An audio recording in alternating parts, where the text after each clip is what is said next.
नमस्ते। आज के इस विश्लेषण में हम सीधे एक ऐसे दिलचस्प विरोधाभास में गोता लगाने वाले हैं जो हम सभी की जिंदगी का एक बहुत बड़ा हिस्सा है। मतलब एक ऐसी चीज जो हमारे सोचने के तरीके और हमारे रिश्तों को पूरी तरह पलट कर रख सकती है। हम बात कर रहे हैं दो भेड़ियों की उस मशहूर कहानी और दूसरों को असल में प्रभावित करने की कला के बारे में। ये कोई किताबी ज्ञान नहीं है, बल्कि इंसानी दिमाग को समझने की एक मास्टर चाबी है। तो चलिए शुरू करते हैं। अब सबसे पहला और शायद सबसे बड़ा सवाल, हम इंसानों के लिए अपनी गलती मानना इतना मुश्किल क्यों होता है ना अजीब बात। दुनिया में शायद ही कोई ऐसा इंसान हो जो खुशी खुशी कह दे, हाँ ये मेरी गलती थी। लेकिन ऐसा होता क्यों है? आखिर वो कौन सी चीज है जो हमें अपने ही गलतियां स्वीकार करने से रोकती है और हमें हमेशा खुद को सही साबित करने की एक अंतहीन रेस में दौड़ाती रहती है? दरअसल इसके पीछे हमारे दिमाग की एक कमाल की डिफ़ॉल्ट प्रोग्रामिंग काम कर रही होती है। जरा सोचिए, जब भी हमें कोई बड़ी सफलता मिलती है तो हमारा दिमाग तुरंत कहता है, वाह ये तो मैंने किया है। सफलता का सारा क्रेडिट हम झट से ले लेते हैं। लेकिन वहीं दूसरी तरफ, जैसे ही कोई प्रोजेक्ट फेल होता है या कोई गड़बड़ होती है तो हमारी प्रतिक्रिया क्या होती है? हालात ही खराब थे, या ये तो उस सामने वाले की गलती है। मतलब हम एक ही झटके में सारी जिम्मेदारी से पीछे हट जाते हैं।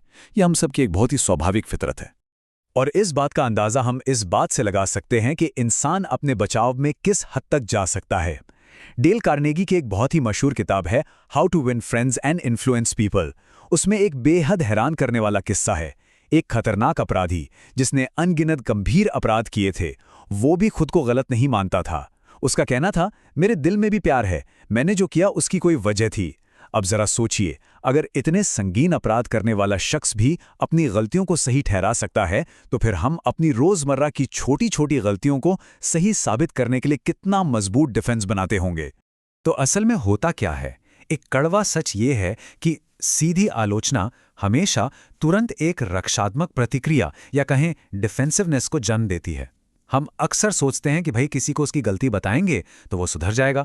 लेकिन सच तो ये है कि जब हम किसी को सीधे गलत ठहराते हैं, चाहे वो परिवार का कोई सदस्य हो या ऑफिस का कोई साथी, तो उनका दिमाग तुरंत बचाव मोड में चला जाता है। वो हमारी बात सुनना ही बंद कर देते हैं। आलोचना से कभी सुधार नहीं होता, बल्कि इसका एकदम उल्टा असर होता है। ये बैकफायर कर जाता है। और यहीं से शुरुआत होती है दो भेड़ियों की कहानी की, जो हमारे अंदर चल रहे एक निरंतर युद्ध को बहुत ही खूबसूरती से दर्शाती है। ये कोई ऐसी लड़ाई नहीं है जो बाहर किसी मैदान में लड़ी जा रही हो, बल्कि ये एक आंतरिक युद्ध है जो हम सबके भीतर हर पल चल रहा है।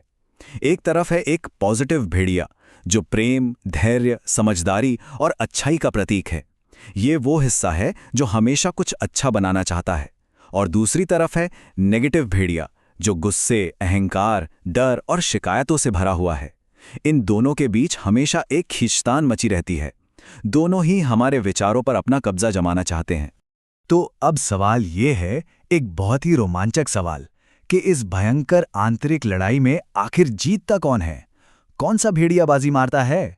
इसका जवाब बहुत ही गहरा लेकिन एकदम सीधा है।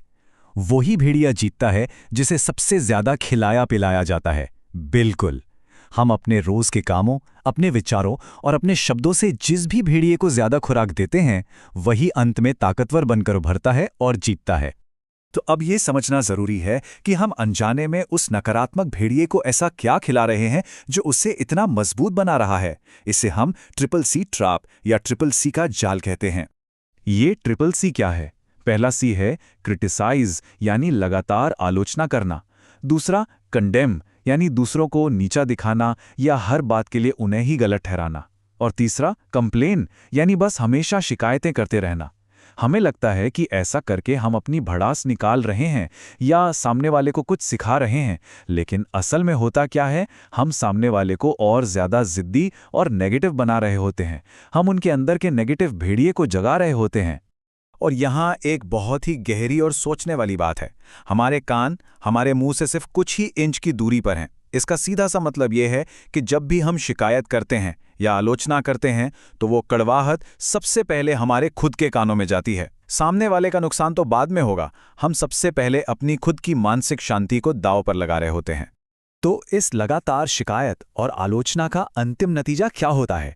ये हमारे अंदर की नकारात्मकता को कई गुना बढ़ा देता है। जो लोग असल में हमारे करीब रहना चाहते हैं, ये आदत उन्हें हमसे बहुत दूर कर देती है। और सबसे डरावनी बात, ये धीरे धीरे हमारी स्थायी पर्सनैलिटी, हमारा परमानेंट स्वभाव बन जाती है। हम रोज अपने ही नेगेटिव भेड़िए को इतना खाना खिला देते हैं कि अच्छे और पॉजिटिव विचारों के लिए कोई जगह ही नहीं बचती। खैर, हर समस्या का समाधान होता है, और इस नकारात्मकता की सबसे पक्की काट है सच्ची सराहना। उसी किताब how to win friends and influence people में एक बड़ी जादुई बात बताई गई है। अगर हम लोगों को सच में महसूस कराएं, उनके छोटे छोटे अच्छे कामों की पहचान करें और उनके समझे जाने की गहरी इच्छा को पूरा करें, तो ये चीज़ें उनके अहंकार को एक बहुत ही सकारात्मक तरीके से शांत कर देती हैं। सच तो यह है कि दुनिया का हर इंसान बस यही चाहता है कि कोई उसकी कद्र करे। जब हम किसी की सच्ची तारीफ करते हैं ना, तो उनका सारा डिफेंस मैकेनिज्म, वो बचाव की दीवार तुरंत गिर जाती है और वो हमारी बात सुनने के लिए पूरी तैयार हो जाते हैं। हम अक्सर ये मान बैठते हैं कि हम अपने तर्कों से, अपने लॉजिक से किसी को भी बदल देंगे, लेकिन इंसान का दिमाग ऐसे काम नहीं करता। लॉजिक अक्सर सिर्फ एक दीवार खड़ी करता है, एक तरह का प्रतिरोध, जबकि दूसरी ओर भावनाओं और सच्ची सराहना असल बदलाव लाती हैं। हम इंसान पूरी तरह से लॉजिकल मशीनें नहीं हैं, हम भावनाओं से चलने वाले जीव हैं। सीधी सी बात है, जब दिल खुलता है तभी दिमाग समझता है। तो फिर इस आंतरिक युद्ध को जीतने का आखिरी और सबसे असरदार तरीका क्या है? वो है पॉजिटिव स्पीकिंग। ये सिर्फ एक किताबी विचार नहीं है, बल्कि एक बहुत ही प्रैक्टिकल टूल है। ये एक पूरी चेन रिएक्शन की तरह काम करता है। पहला कदम, जानबूझकर सकारात्मक बोलना शुरू करना। जब हम सोच समझकर अच्छे शब्द बोलते हैं, तो दूसरा कदम खुद ब खुद हो जाता है। हमारे विचार अपने आप पॉजिटिव होने लगते हैं, क्योंकि हमारा दिमाग हमारे ही शब्दों को सुन रहा होता है। और फिर आता है तीसरा कदम, हमारा पूरा व्यक्तित्व बदल जाता है। ये सब शुरू होता है सिर्फ हमारे शब्दों से, हमारे बोलने के तरीके से। तो आज के इस विश्लेषण को खत्म करते हुए एक ऐसा सवाल है जो हम सभी को अपने मन में रखना चाहिए। एक ऐसा सवाल जो हमें हर दिन खुद से पूछना चाहिए, हर सुबह से लेकर रात तक, अपने हर एक शब्द, हर एक प्रतिक्रिया के साथ। हम आज किस भेड़िए को खाना खिला रहे हैं, पॉजिटिव या नेगेटिव? याद रखिए, ये चुनाव हमेशा 100% हमारे ही हाथ में होता है। इस पर जरूर विचार कीजिएगा। हमारे साथ जुड़ने के लिए बहुत बहुत धन्यवाद।